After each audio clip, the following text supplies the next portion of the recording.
According to the World Health Organization, childhood vaccination rates in the U.S. have dropped significantly since the start of the COVID-19 pandemic. And this research comes as several viruses have popped up recently, likely due to the lack of widespread vaccinations. Here to shed some light on the issue is Dr. Moopen with WellSpan, Family and Pediatric Medicine at Rothville. Thanks so much for joining us, Dr. Moopen. Absolutely. So, obviously, we talk a lot about vaccines recently, but just reiterate the purpose and the value of widespread vaccination. So these diseases are still amongst us. We might not have seen them because we've been vaccinating for so long, but they are still here. And that's, we can see that in Ohio with the measles outbreak that's going on right now. We saw a case of polio in New York a couple of months ago. I've treated whooping cough in Lancaster County. And, we recently had a patient who had streptococcal bacteremia, which would have been prevented by the Prevnar vaccine. So it's still here, and if it's not here, it's just a plane right away. So for parents that do vaccinate their children, if somebody's at home saying, you know what, I got my kids vaccinated, but maybe they're playing with other children, who knows, is there a risk there?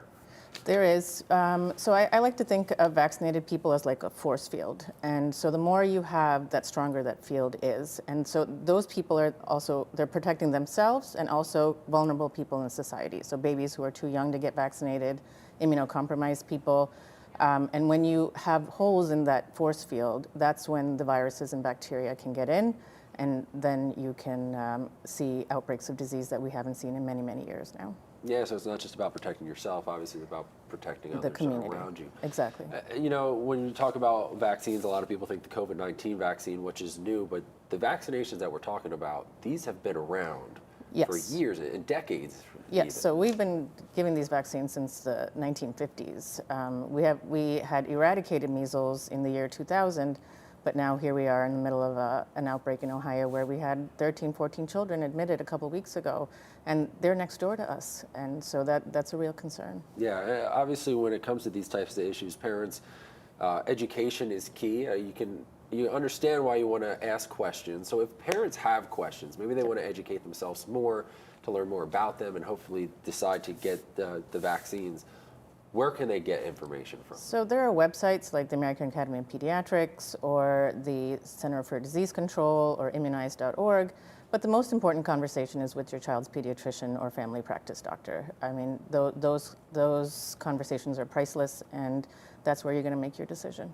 Yeah, I mean, you can address, I'm sure, a lot of concerns. Do you hear questions a lot from parents as to safety, or what are some of the more common things you hear? So, we do hear about safety, we hear about mercury, we hear about, and all of these things have been changed in vaccines. Vaccines are extremely safe.